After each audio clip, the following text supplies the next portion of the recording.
out. Let's try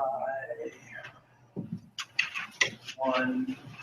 Let me see your project. Let me pick one off your sheet.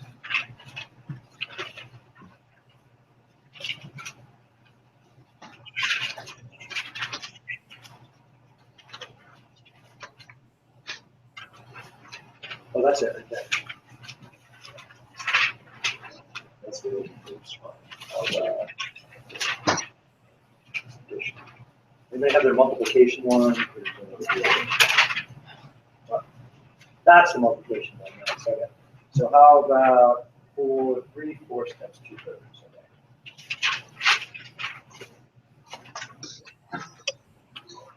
Okay. 3/4 times 2/3. What does multiplication mean? Divide. No, multiplication, not division. Multiplication. Oh, groups up. Groups of, yeah. So, okay, so this means what is 3/4 of a group of 2/3? Well, I can't find 3/4 until I find the 2/3 first. So we got to get the 2/3 first. So let's see. We're using a whole to be 2 hexagons.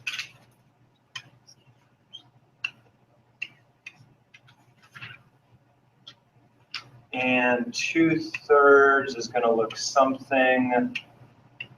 So there I've split it into thirds. I want 2 of them. So I want this one here, and maybe this one here. So everybody with me? This right here represents 2/3. Okay. So now I need to find 3/4 of that. Okay. So I'm going to pick a different color. Okay. So now I need to identify 3/4. Well, to do that, I need to find a way to break this thing up into 4 pieces. And I think the rhombuses do that pretty nicely, don't they? So I want 1, 2, 3 of these guys. So that right there is 3/4 of the 2/3. True? And 3/4 of 2/3 appears to be how much of a whole? It appears to be half of the whole. So that should be the answer. Half of the whole. So it's basically a 3-step process. I have to take the second fraction and draw it. Then I have to look for the first fraction inside of it. And the third step is to state what part of the whole that is. And we can come up with the answer. Now we have a slightly, that's a model for doing it. Let's relate that to the algorithm. What's the algorithm for multiplying fractions?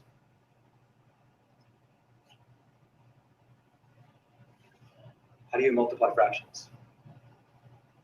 Multiply straight across. Yeah, multiply straight across the top, multiply straight across the bottom.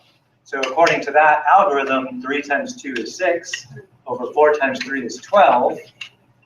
And then we happen to notice maybe 6 goes into 12 twice. And so eventually we want to take the modeling and turn the modeling into an algorithm. Could you just skip the modeling and say just multiply across the top and multiply across the bottom? Sure. Yeah, what if a student asks why? What do you do? Yeah. Then you have to model it, right? Yeah. So that's the point of the modeling. Why does this algorithm work? Because this is what it means to multiply, and this is what it means to be a fraction. Put it all together, and you end up algorithmically multiplying numerators, multiplying the denominators. Kelly, does that help? So it's a 3-step process. Step 1, identify that guy. Step 2, find the second fraction in the first. Step 3, what part of the whole is it? Okay, so we have 3 steps in modeling this.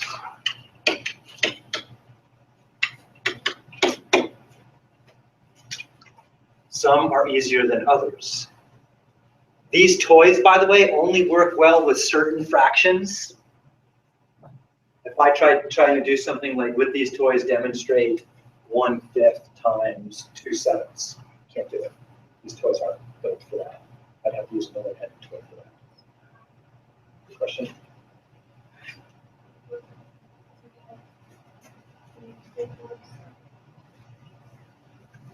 So this region right here is 3/4 of the 2/3, right? Because the 2/3 is made up of 1, 2, 3, 4 pieces. So I had to find 2/3 of the whole, then I had to find 3/4 of that 2/3, and then identify what part of the whole is left. Okay, a fraction of a fraction. All right, Christian, you had a homework question. Which one? It was either, for 6.4, question 12 and 15. So that's, Well, I got most all of that last question. They had a fraction under the fraction. And that's where I got. so 6/4 is what we need to finish working on today. So let me do some other stuff before we jump into that question. So you thought it was one of the last few? 12. 12? I'm just going to get it up here. I'll come back to it. And very last. Oh, yeah, I might as well do that one here. All right, so I'm going to have to summarize this for you since I can't really blow it up and you can't read it. So let's bring that into my window. We'll do this and then we'll back up and do some other stuff.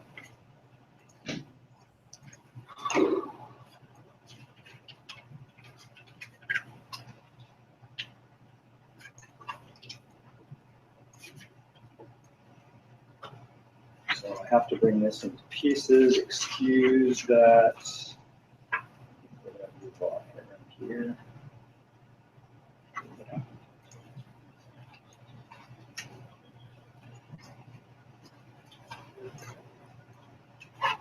So we're gonna have to read this a little bit easier. So recipe calls for 1 teaspoon of mustard seeds. So I'll summarize this as we go. 1 teaspoon mustard, 6 cans of tomato sauce,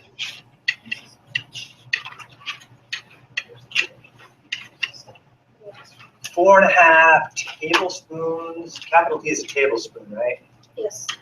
4.5 tablespoons of scallions,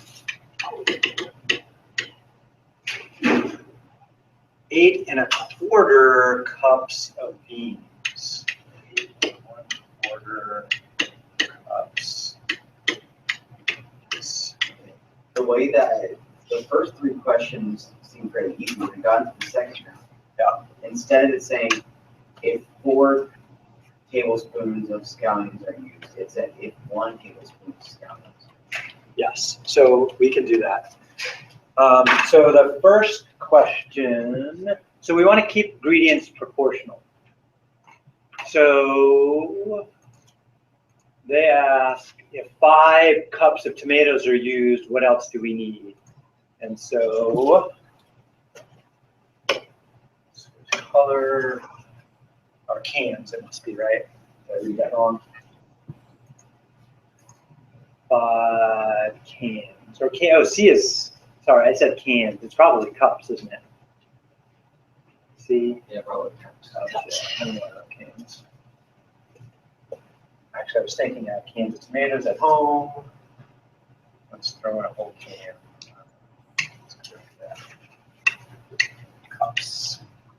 All right, so now we're going to switch to 5 cups.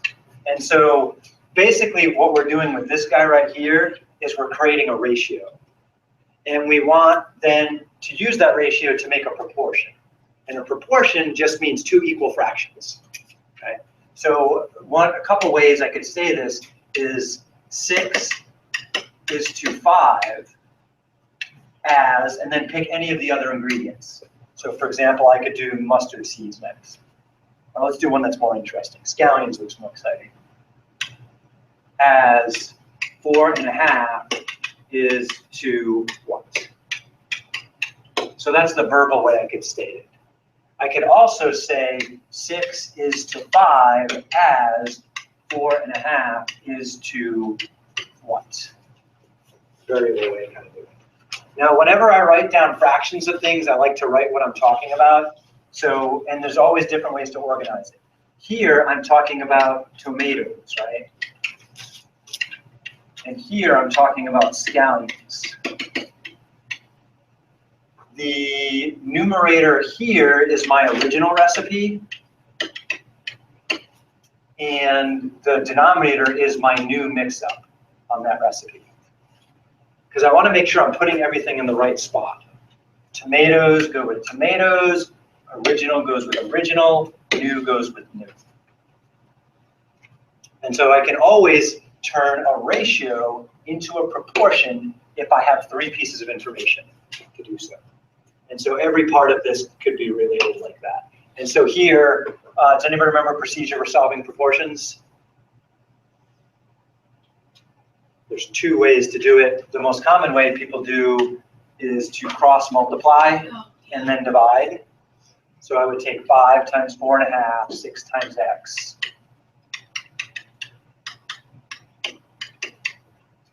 And then we would divide by the 6 to get the answer. And then we have to clean up that mess. So let's just do a little review of fractions. Algorithmically, what's our algorithm for multiplying fractions? Multiply the numerators, multiply the denominators. What's the problem here? That's a mixed number. It doesn't have just a numerator and denominator. It's got this extra whole part. Yeah, so it's you can do calculations with mixed numbers, but I recommend don't bother. Make it improper and go from there. So 4 times 2 is 8, plus 1 is 9. So this is really 5 times 9 halves over 6. And so then we just do it from there. How do I multiply 5 times 9 halves? Make the 5 into halves. So it'd be 10. Make the 5 into halves. Yeah, so I could say that's 5 over 1. So I would rewrite that as 10 halves. Oh, shit. No, that would be for addition. Sorry. I get carried away with the question. We just want to write it as 5 over 1 and multiply the numerators and multiply the denominators. So we only need common denominators when we add or subtract. Because adding and subtracting means counting. So this would be 9 times 5 is what? 45 over 2? Yeah. 45 halves. Divided by 6? Yeah, so I have 45 halves divided by 6. I could write it that way. How do we divide with fractions? Reciprocal. Multiply by the reciprocal.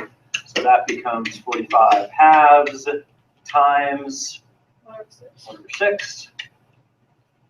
And 45 then we over 12. multiply and then clean up. Okay. So that's going to be 45 twelfths.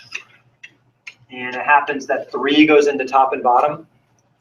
3 goes into 45 15 times. 3 goes into 12 4 times. So I could say it's 15 quarters, or I could change it to a mixed number. So what are we talking about here? Scallions? Tablespoons of scallions?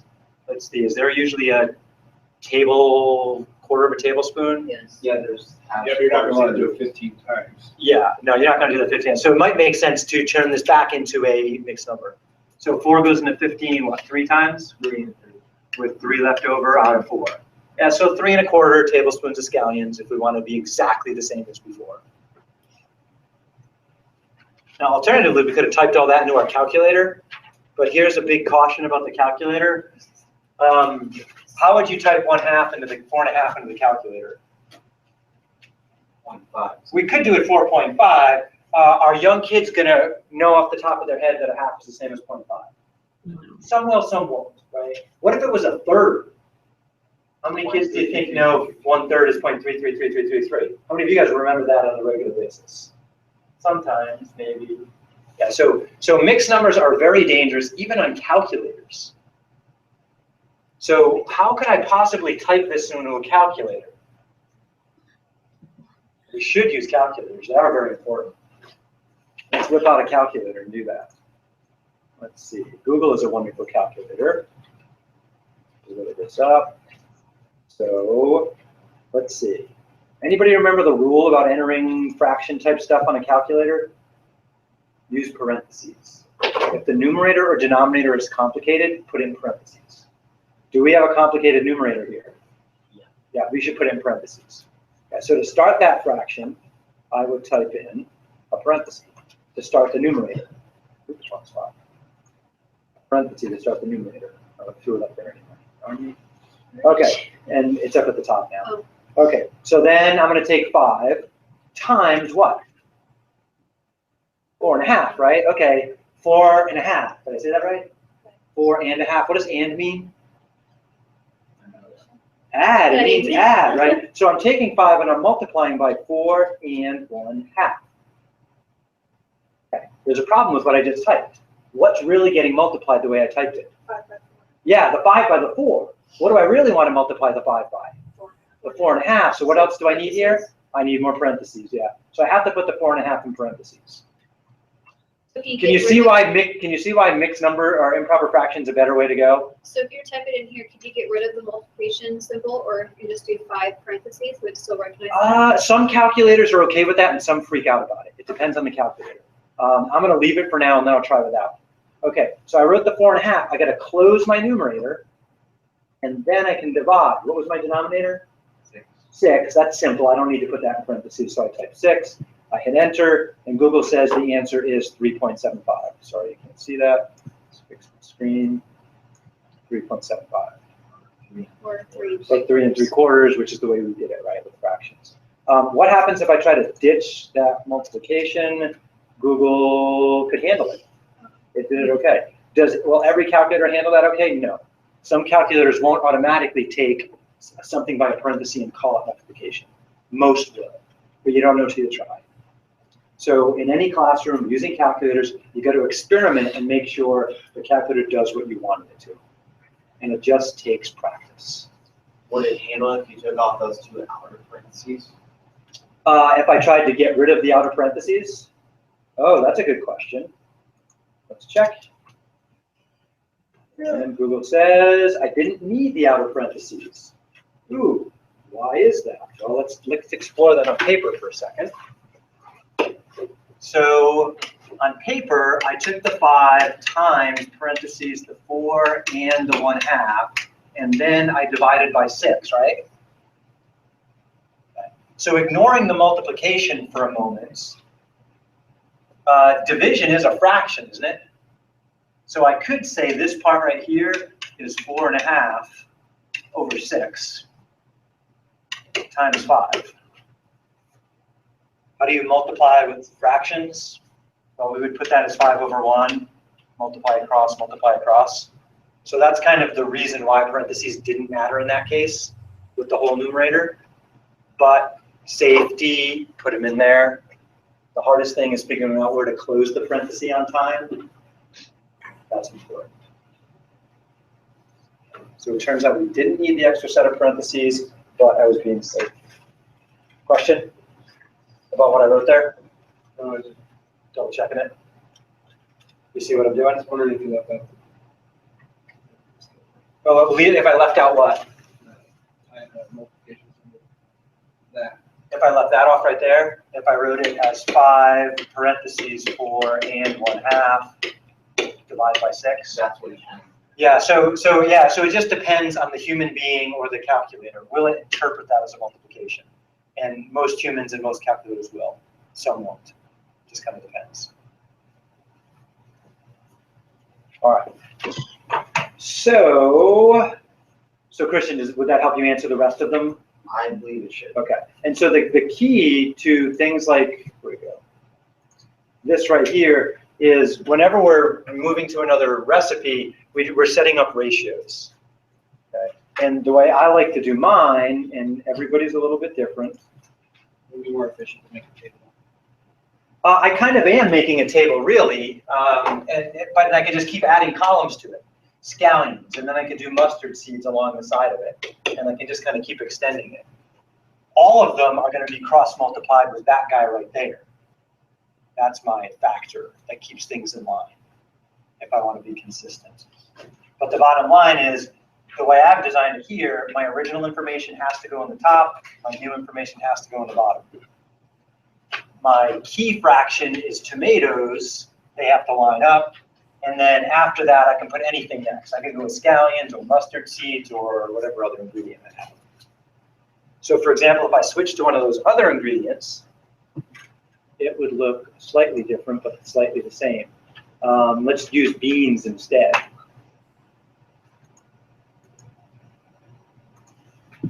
So bottom line is, I have the original tomatoes is 5 or 6? 6. And then the new amount of tomatoes was 5. So it's always original over new the way I'm doing it. Could I do new over original instead? Absolutely, as long as I did it right with the next fraction.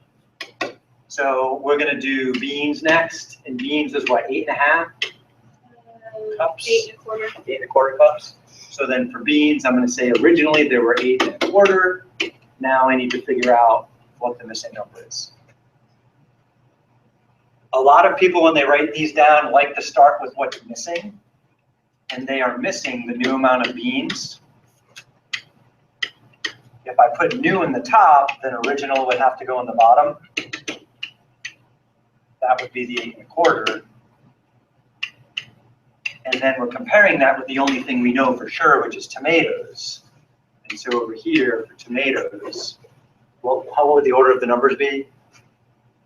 5/6. Yeah, 5/6 this time because the new is now on the top.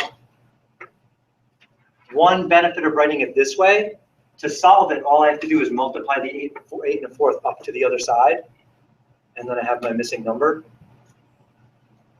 But I have to have the forethought to put my missing thing in the top.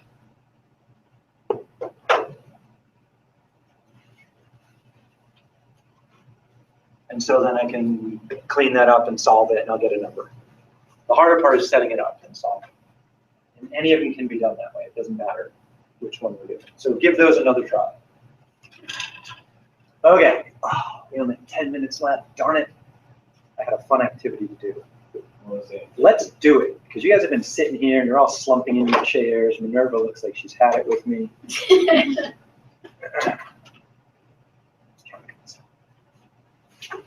Okay, so here's what we're gonna do. We are gonna do proportional people. Debbie, do you have a ruler nearby? No. Bummer. Tape measure? Yes. A metric one? Hopefully, let me check. Everybody stay in, please. You're gonna need a partner or two.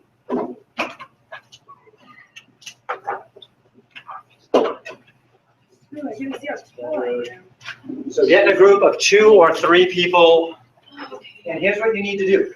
I need you to measure. Let's just do it for one person. We can go back and do it for others later because we only have 10 minutes left.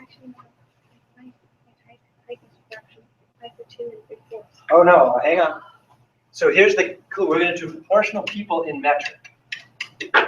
Now, we would actually learn more about fractions if we did the American system because we have crappy things like fractions of inches and feet and all that crazy stuff. But metric's just easier to work with. I'm also switching to metric because most people are uncomfortable with it and you need to be more comfortable. So I need to know, what is your height in metric, in centimeters? Oh, 5'11". And then other things I want to know are your arm length, your leg length, what else do I know? Your torso length, and maybe your head. Okay, so just measure one person. Pick one of you to measure and write it down. Okay, we're gonna use you, so 5'9". Oh, and centimeters? Oh. Write it down. So get each of those measurements on one of you. Don't worry about the other person right now. I guess being the tallest person. That makes it more fun. 80. So I am like 175 maybe. That was So I'm gonna measure myself. 75 centimeters. okay. 75. 75? 75. Is this ball? Oh, 175? 175. Oh, that's better. Okay, 175. Careful. Oh. 100, and then it starts counting over again. So you have to be Oh, got it. careful. Okay, arm length. I just want one of your Hold on, arms. Just one of them. Oh. One arm. Oh, one. Not wingspan, arm length.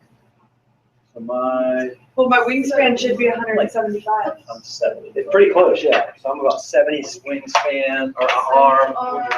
So I measured from my armpit my leg. So where should I measure my leg? Okay, so what, can I tell you what we're gonna, here's what we're gonna do with this, by the way. We are gonna design, based on these measurements, a 20 centimeter version of ourselves. Whoa. So should I measure to my inseam or to my hip? Inseam. Inseam? Oh. It's inseam. Okay, where are you at?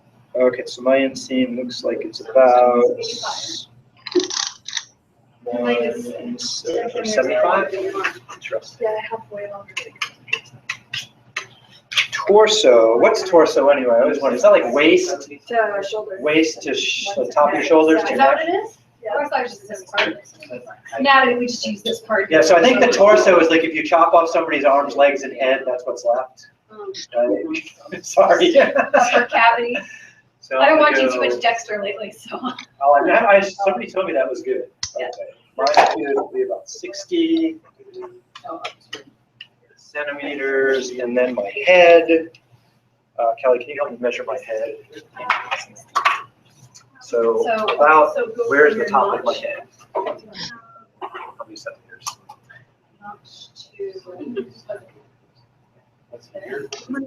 22? 22 or 23, I'm not Yeah, sure. drop. Okay, so my head seems to be about 20 centimeters, or 22 centimeters tall. I don't know Trying how to I'm measure that. 175 centimeters. Are we the same height? No. No, you're taller? It's usually 100. Yes. You're slightly, You're slightly taller? Yeah, so maybe I'm wrong, maybe I'm 174. All right, fine. Hillary is taller than me, she says I'm only 174. And then your head, you're doing the circumference of the head? No, just the height of your head, the length of your head. Because we're gonna try and draw on paper Hey, where are we, a mini me. what are we doing, the inseam? Yeah, inseam is what we did. 26. So do you have one person all measured out, everybody? Okay, so write it down somewhere on a piece of paper. And then what we want to do is we want to create, ultimately we want to create a scale version of this person. And so the question would be, well, what would the other lengths be if the person was actually put on paper as 20 centimeters? So we just take that and divide it by 20? So we want to figure out what's the arm length of a 20 centimeter Gary and or Hillary or whomever we measured. What would the leg length be? What would the torso be? What would the head be? So that we can try and draw this person. Okay. So part of your homework tonight is to measure yourself, have somebody help measure, or you can do it right now, and then come back with these measurements and a drawing of yourself Oh, next class. you know, I'm not really very artistic as you can Well, see. here's my drawing of myself. My drawing of myself. I'm going to do it on Stick figure? graph paper. No, I'm not quite going to do a stick figure. It's going to be pretty damn close. You know, I'm going to have a head with eyes, and then I'm going to have a torso, and I'm going to have arms. So you're a box figure. I'm going to draw a box figure. I'm going to have my inseam. Oh, we forgot to measure our feet. That's okay. We measured our, all the way to the ground, our leg. So, I mean, we could draw a better picture if we also measured our hands, our waist, as well as our inseam. I mean, you can go as nut crazy as you want. I mean, you can scale your fingers down if you wish. Oh, jeez. So minimally, if I'm drawing a box, Gary, I think I want this information like that. Okay. So, does everyone understand the assignment? Yeah, let me get. You use all of them? No, do you? Yeah, you use all of them. Centimeters, let's figure it out. Come here. Let's measure you. All right, so just go to your back, turn your back to me. And then I'm gonna angle this down on the floor. Okay, that's all right. All right, so I think that you are about 161 centimeters tall, is what I'm estimating. So let's double check that.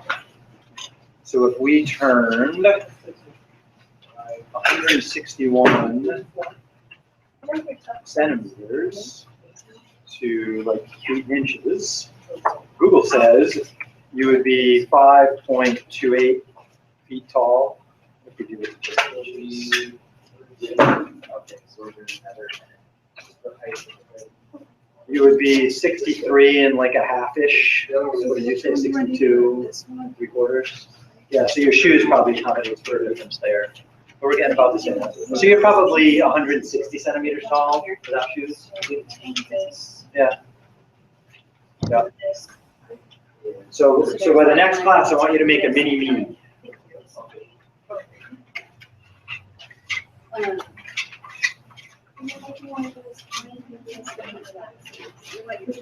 Yeah, so what we're gonna have to do is the math on this would look something like this. Like suppose I want to find mini me's arm length. So then I would set up a fraction. 20 is to 174 as what is to, in this case, and I was going to do my arm was 75 centimeters roughly, what is 275?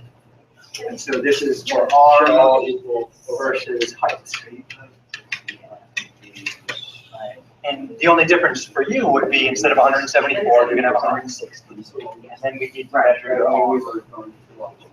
I'm wearing a shirt. And I don't know about you guys, when I measured my arm, I went from fingertip to armpit. I mean, you got to think about how to That's do what we that. did. Yeah. So that'll play into my drawing. Right. I've got higher on the leg and lower on the torso. And you could either draw this on white paper or graph paper. It's up to you. One cool thing is, remember that graph paper site I went to before? They have graph paper you can do, that centimeter graph paper. So let's see, back one more step. So I just click on squares, grid paper, and instead of giving me lines per inch, I could say give me lines per centimeter, and give me one line every centimeter. So that would give me a centimeter grid on paper, which would be kind of cool. So let's just bring that up, see what it looks like. Oh, yay, that's the beginning drawing. So I can easily come up with a centimeter grid paper. And does anybody remember how many centimeters are in an inch? 2.5-ish, 2.54. So how tall is a regular piece of paper? About a third. 8 by 11. 8.5 by 11. So 11 times 2.5 would be, what, 22 plus another half of 11. So 27, 28 centimeters tall, a normal piece of paper. So you can easily fit a 20 centimeter person on a regular sheet of paper. That's why I picked 20 centimeters. Just so we could fit it on a sheet of paper. Come in with the whole sheet. So you'll feed up, your mini me will fill up most of a sheet of paper. It's gonna be 20 out of roughly 28 centimeters on the paper. So you'll have like 4 centimeters to spare top and bottom. What's that? Well, first use person's measurements, Everybody can use your own measurements. You can measure yourself now. You can draw Kristen if you wish. But I'm sure Ruby would love to draw you. You can help her help.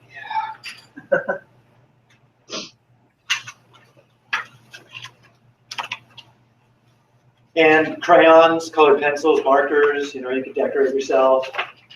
Throw a little goatee in there, a hat, some glasses.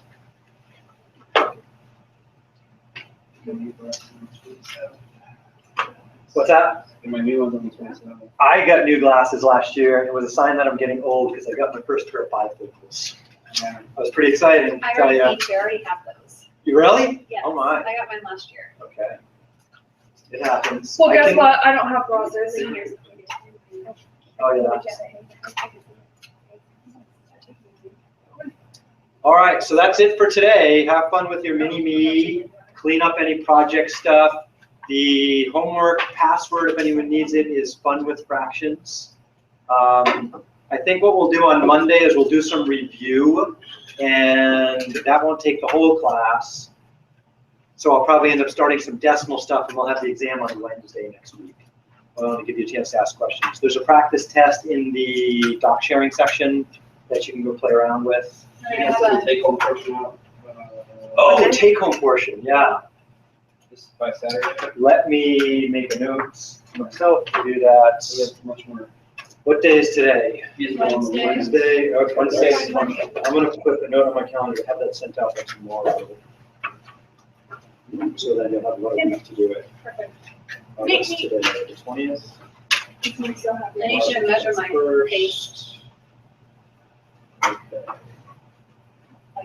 All right, I will post and email a take-home final tomorrow. That was close. Okay, and coastal. Which actually is